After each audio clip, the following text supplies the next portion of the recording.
Bienvenue dans cette vidéo sur l'effectuation. Alors aujourd'hui on va parler du principe numéro 5 de l'effectuation qui s'intitule « Le pilote dans l'avion » ou « Créer votre contexte ».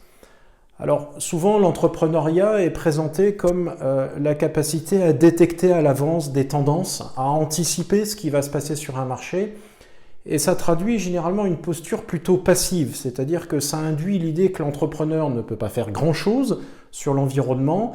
Tout au plus peut-il ou peut-elle tirer parti de certaines choses qui se passent dans cet environnement. L'effectuation, elle, prend une posture différente. Elle estime que l'entrepreneur peut transformer cet environnement, alors parfois à petite échelle, mais aussi à grande échelle. En tout cas, l'entrepreneur n'a pas cette posture passive. Alors, il y a beaucoup d'exemples, évidemment, historiques. Moi, j'aime beaucoup celui de Zara. Zara démarre à une époque assez improbable, dans les années 70, où tout le monde s'accorde à dire que l'industrie textile européenne est condamnée, elle n'a aucun avenir. Et bien malgré ça, Zara, qui très probablement n'est pas au courant de ces prédictions d'experts et d'analystes, démarre en Espagne par un magasin et puis se développe peu à peu. Et en fait, ce qui permet à Zara de réussir, c'est au fond de repenser progressivement, il n'y a pas de vision derrière, ça se fait progressivement, de repenser en fait le modèle de fabrication et de vente de vêtements de mode.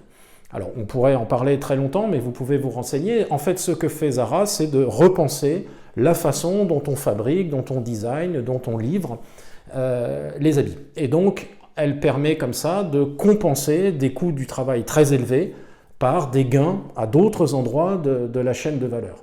Et donc, aujourd'hui, Zara est un géant industriel, alors qu'on nous avait dit dans les années 70 que, encore une fois, l'Europe ne pouvait plus être concurrentielle dans le secteur du textile. Zara a donc fait mentir les prévisionnistes, elle a fait mentir les experts, et donc Zara traduit très bien cette posture de l'entrepreneur qui n'accepte pas les paramètres soi-disant inchangeables, soi-disant inéluctables, soi-disant évidents de l'entrepreneuriat.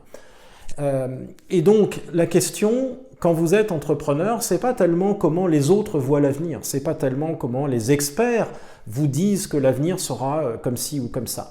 La question, c'est comment vous voyez l'avenir, et surtout comment vous souhaitez que soit cet avenir. Ce que traduit le principe donc du pilote dans l'avion, c'est qu'au fond, l'avenir est produit par nos actions. Nous avons la capacité d'influencer cet avenir, nous sommes co-créateurs de cet avenir, encore une fois à plus ou moins grande échelle, tout le monde ne termine pas comme Zara, mais en tout cas, nous avons tous la possibilité d'être acteurs de la création de cet avenir. C'est donc l'essence de ce principe numéro 5, le pilote dans l'avion, créer le contexte, co-créer le contexte, l'environnement que vous souhaitez.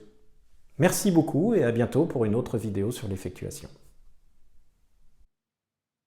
Alors pour en savoir plus sur l'effectuation, vous pouvez vous référer à mon ouvrage qui s'intitule « Effectuation », qui est publié chez Pearson et que vous pouvez acheter en ligne. Vous pouvez également retrouver beaucoup d'articles sur l'effectuation sur mon blog www.philippe-silberzan.com.